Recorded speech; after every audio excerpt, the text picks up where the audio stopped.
सम्मान होता है। कहे दुल्ही कहे हम बानी सतारा बलमुआ 23 साल के, हम बानी सतारा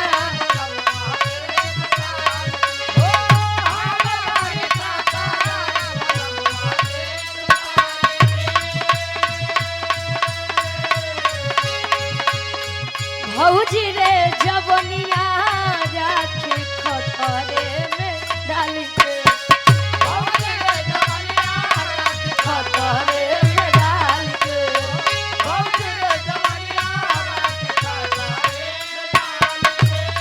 ए भैया जंगली भैया कोनो कम उम्र के लड़की के शादी, लड़किया के उम्र 17 साल रहे, लड़कवा के उम्र 23 साल रहे, बस 5-6 साल में उ जमाना का रहे कि लड़की से लड़का लगभग 7 या 8 साल बड़ा रहे, 9-10 साल बड़ा रहे यार 35 में 70 काम मारा था। अच्छा जौनपुर में कांड घटा रहन, दुल्ही 35 साल के रहे और दूल्हा 70 साल के रहे। पहले रात में ऊपर बेचारे अब जाए तो भाई वार तक न जा। प्रेम वह होता है प्रेम। आप लोगों ने हाल ही में एक कांड हुआ था, आप लोगों ने फेसबुक के माध्यम से देखा होगा कि लड़की ने अपने प्रेमी की लाश के साथ विवाह किया है। ये होता है प्रेम, ये होता है इंतजार। ठीक है, पहले काका दादा लोग के शादी हो जाए तो गौना 3 साल 5 साल 9 साल 11 साल, अरे यार रुक जाओ, फिर भी उनके अंदर सहाय के क्षमता रहे। आज तो देखा था बड़को मोबाइल आ गया, बियाह से भवन आए तो दुल्ही कही हमका बड़को फोन दे दिया तो जाया जहाँ जाई के हो मर गए तो हर हाल चाल खेले। अरे बस करवाए वो दुल्हिया कहे हमार सैया हमार राजा हमके बड़ा मानत थी, बड़ा मानत थी, बस तनिके दिक्कत बा। दुल्हिया कहे केतनो हो खिली मन सतई बे नौकरी, केतनो हो खिली मन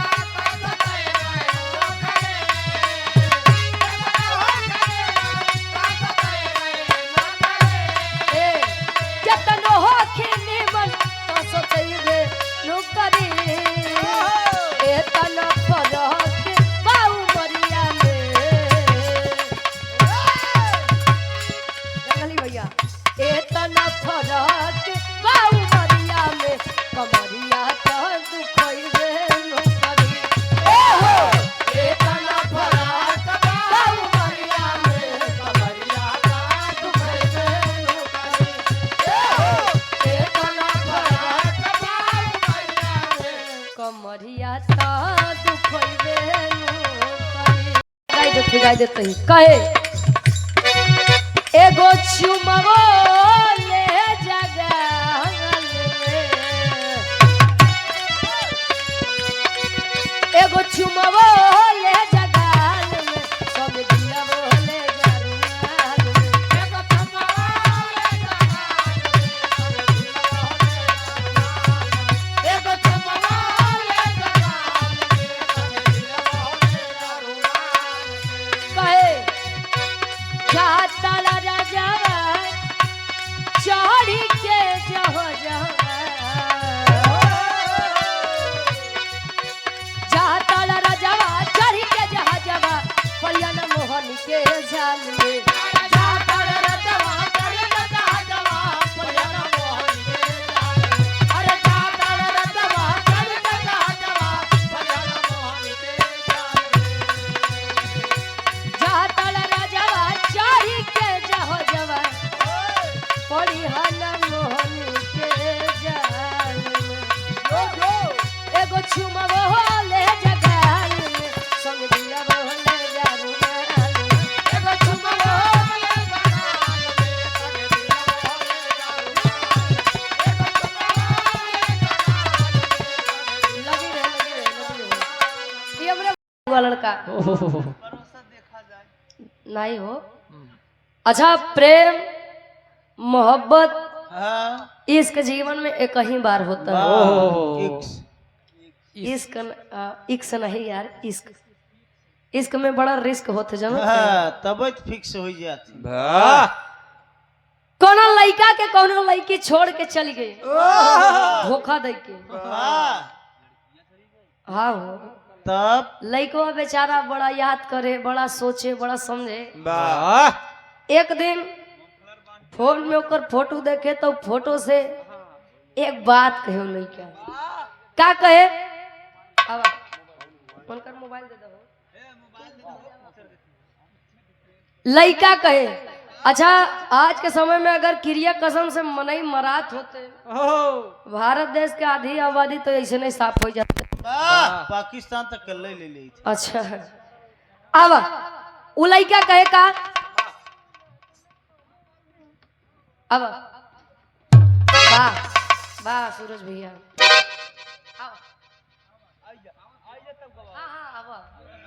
बाकी बोला था उनका नहीं रोहित भैया खातिर हो जाए तब आपके हो जाए।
के गईलू हमरा के बेसहारा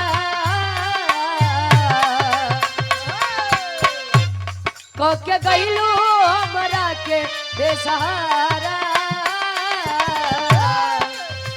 अभी तो के याद करके जा अभी तो के याद करके जा रो देला दिलवा बेचारा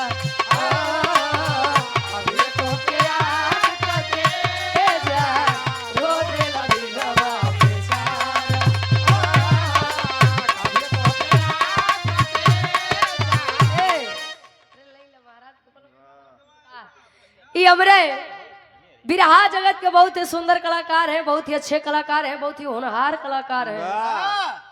और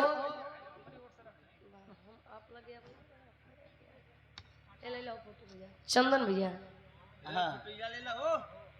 चंदन भैया दोनों जने खींच ले।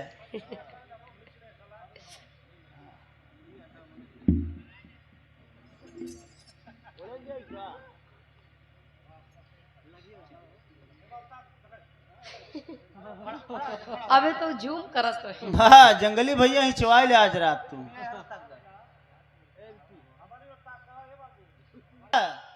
बहुत ही प्यार दुलार सम्मान हुआ।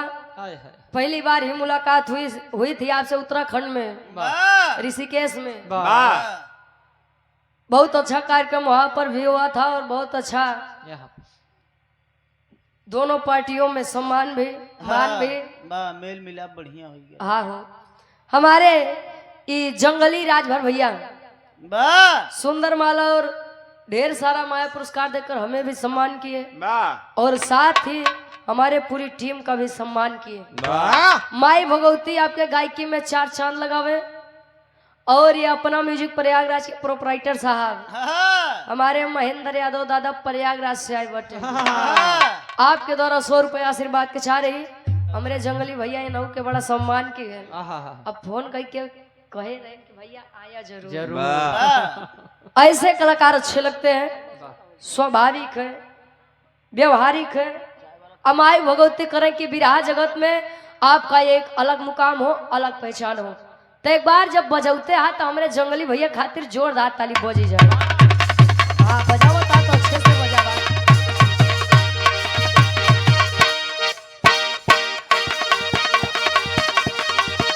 बाजे।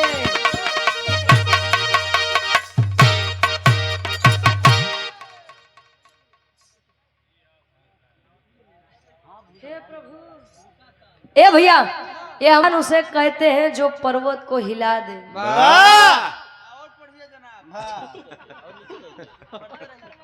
हाँ मुलाजा फरमाए जनाब। पहले हम पहचान ली प्रद्युमन भैया है लेकिन अच्छा आप हैं।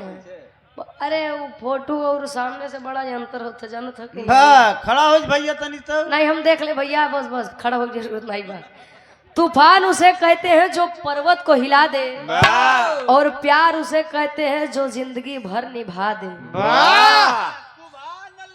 हाँ क्या अरे वाह जियो मंजीत भैया। ये हमारे गार्जियन जी के द्वारा 51 रुपए आशीर्वाद के चारी। खैर शायरी आपने बहुत सुंदर लिखा है लेकिन जाना थे सच्चा प्रेम किसे कहते हैं? True love. जेका जाना था कि हमारे किस्मत में नहीं बा फिर भी ओका टूट के चाहा उसे सच्चा प्रेम कहते हैं। भगवान का नैया चाहते तो राधिका जी से प्रेम बियाह नहीं कर सकत रहे लेकिन वह भी जानते थे कि प्यार से बड़ा और मुझसे बड़ा विधि का विधान होता है। खैर जगवा उकर चिंता और अफसोस नहीं करे के चाहिए। हिंदी दुनिया वालों ने गाया क्या गाए?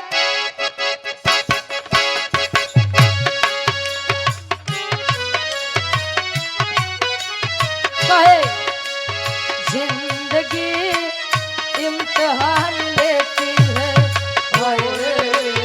जिंदगी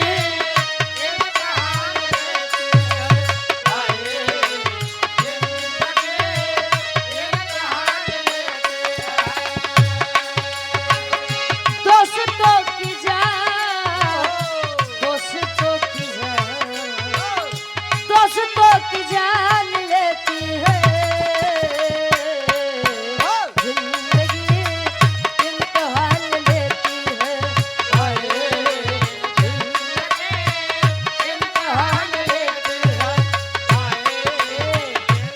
लेकिन वो आशिक कहे अरे दिल लगी इम्तिहान लेती है दिल लगी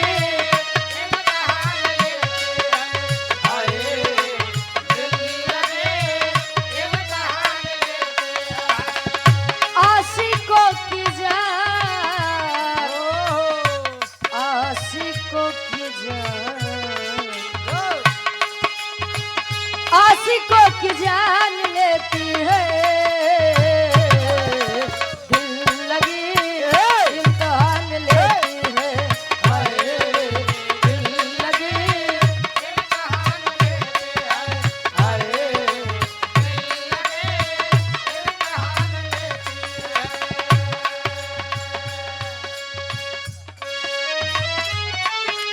क्या बात है।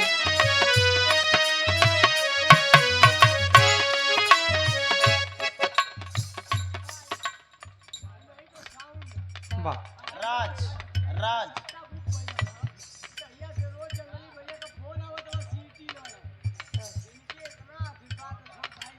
हाँ इनका मशीन बहुत बढ़िया बा। ना एक बार सीटी नहीं मारी सा एक के बार में सेट कर दिया महाराज। हाँ अरे हाँ राज साउंड सर्विस। हाँ कहे आज मरवाए नहीं चुप रहा काम सीटी मधुबन मऊ से ये बहुत बढ़िया साउंड सर्विस लगाए जाला भैया। हमार लोग का तू भगवान होता तू लोग चाह तो गवाई द तू लोग चाह तो राती बप्पी नाश करवाई द एकरे खातिर तहे दिल से धन्यवाद बा। और माई भगवती करे कि तोरे काम में दिन दुनो रात चुगनो तरक्की होई से बजावत रहे कहे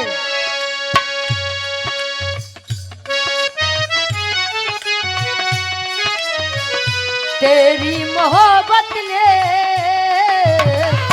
दिल में मुकाम कर दिया तेरी मोहब्बत ने दिल में मुकाम कर दिया तेरी मोहब्बत ने सर्दी जो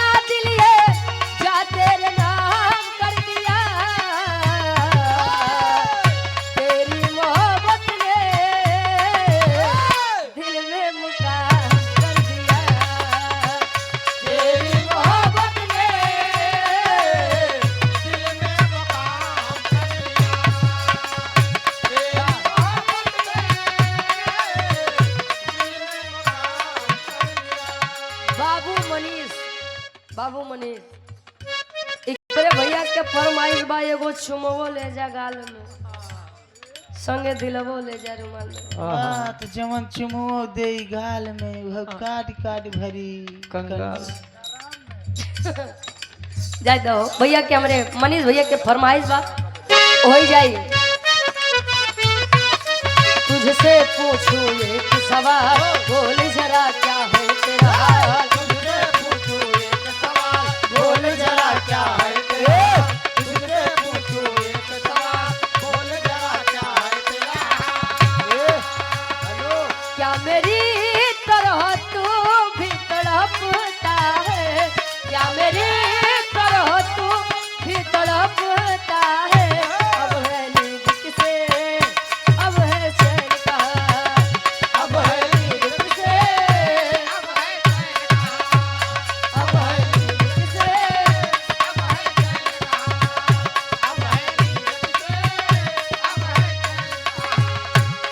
लइका कहे निधिया चुरा के गई बिंदिया दीवानी सिया ले गए कमाई कंगना। निधिया चुरा के गई बिंदिया दीवानी सिया ले गए कमाई कंगना।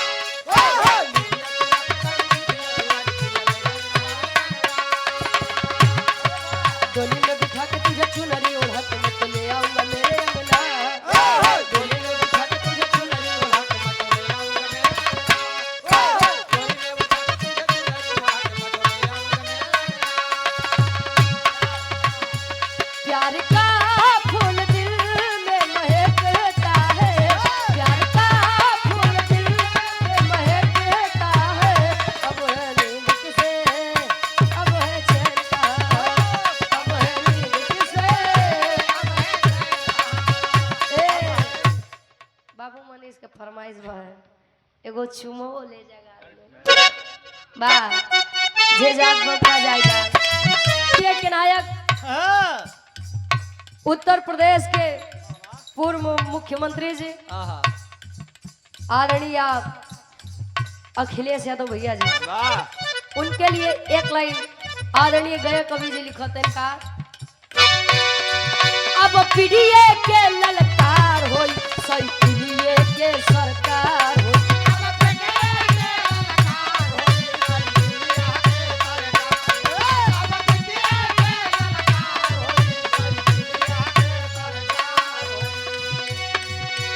अखिलेश भैया बनी है यूपी के सीएम। अरे अखिलेश भैया बनी है यूपी के सीएम, सिटी अब की 300 से पार हुई।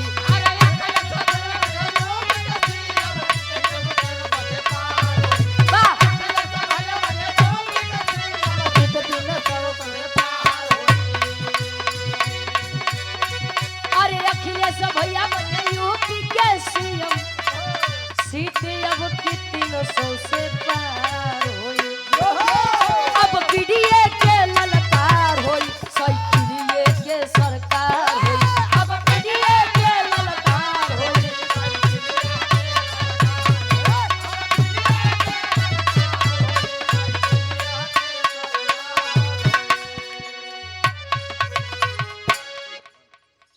चंदन भैया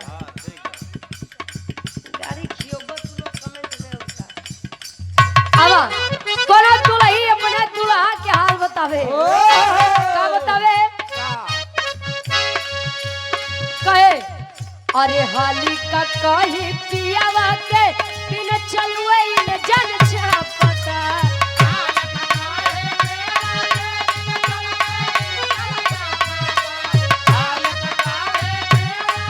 बिन चलवे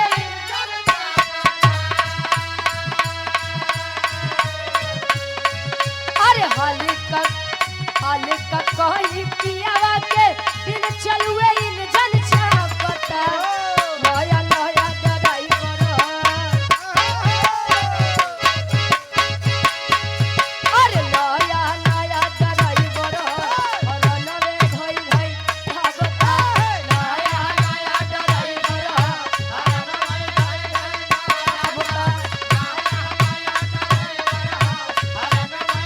भाई भागता।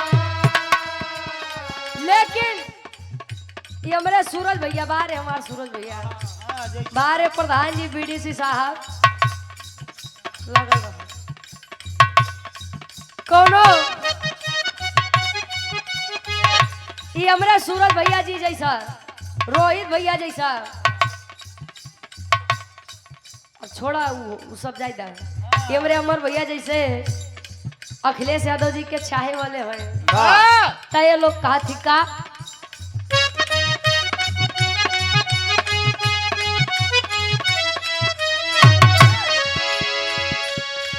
और पीडीए गठबंधन में भैया अखिलेश संगे लाग के, अखिलेश संगे लाग के,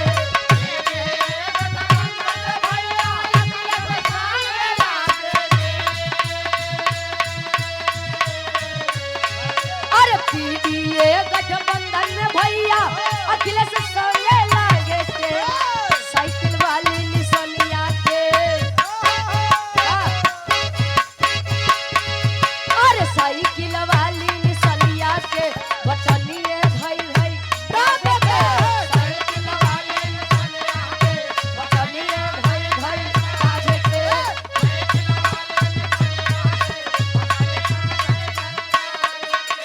लेकिन एक लाइन ही हमरे अमलेंदु हमारा कवि जी अपने कलम के माध्यम से संवारत हैं का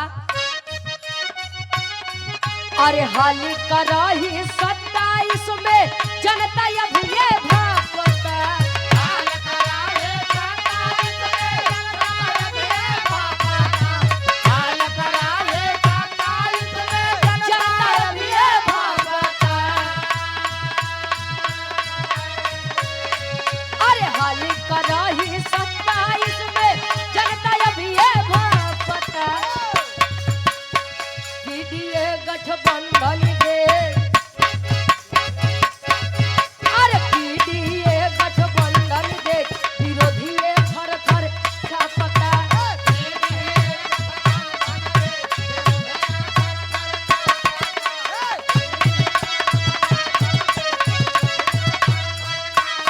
अब तनी हमार वाली हो जो हमके बड़ी मन ये हमारे आदरणीय नेताजी धरती पुत्र मुलायम जी के लिए भी एक लाइन और एक लाइन हमारे अखिलेश भैया जी के लिए, दोनों एक ही लाइन में आ जाइए का बात।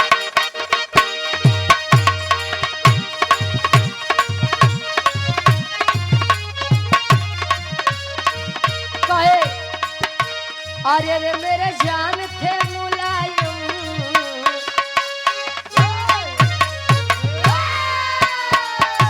अरे रे मेरे जान थे मुलायम, देश के साथ मुलायम, अरे रे मेरे जान थे मुलायम, देश के साथ मुलायम, अरे रे मेरे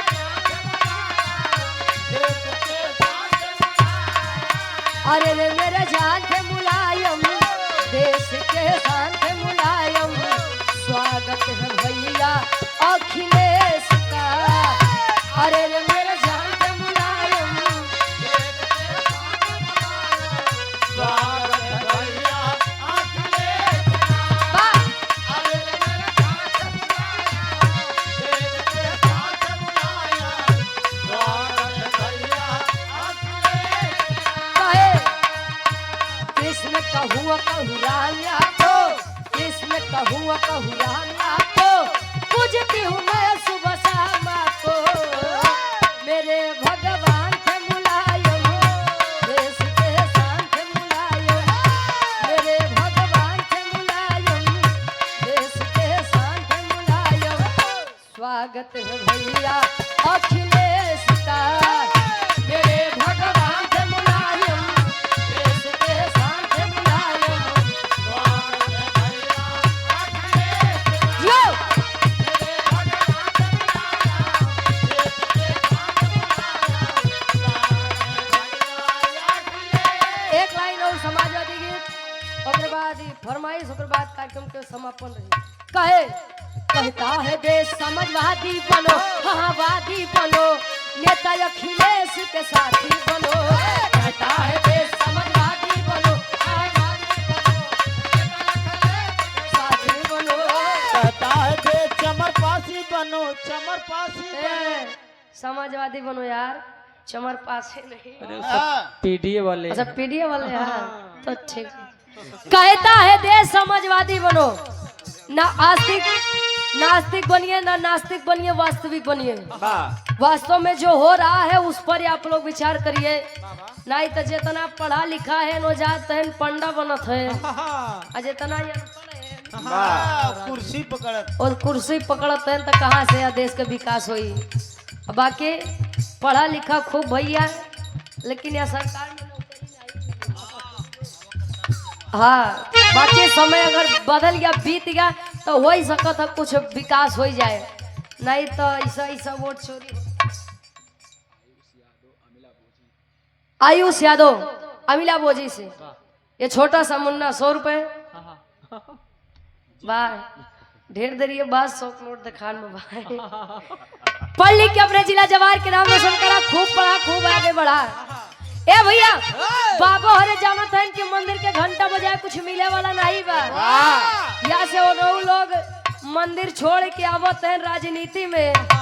आये लोग कितनो बढ़िया से पेपर दे पता लग, पेपर दे के घंटा भर बाद पता लागत बा कि पेपर लीक हो गया। लोग कितना पेपर दिए भाई।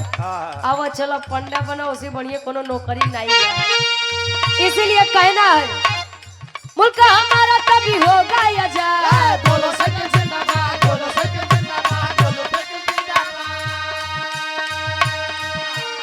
मुल्क हमारा तभी होगा आजाद। बोलो सच जिंदाबाद, बोलो सच जिंदाबाद, बोलो सच जिंदाबाद। तब और देश के विरोधियन से बागी बनो, बागी बनो, नेता अखिलेश के साथी बनो। देश के विरोधियों से बागी बनो, बागी बनो, के साथी बनो। देश के विरोधियों से बागी बनो, बागी बनो, साथी बनो।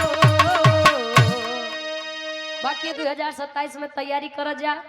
सरकार बदले नहीं तो ये आजकल के जोन जनरेशन बा इनकर भविष्य बड़ा खतरे में बा। सूरज भैया अभी जैसे घर पानी जाया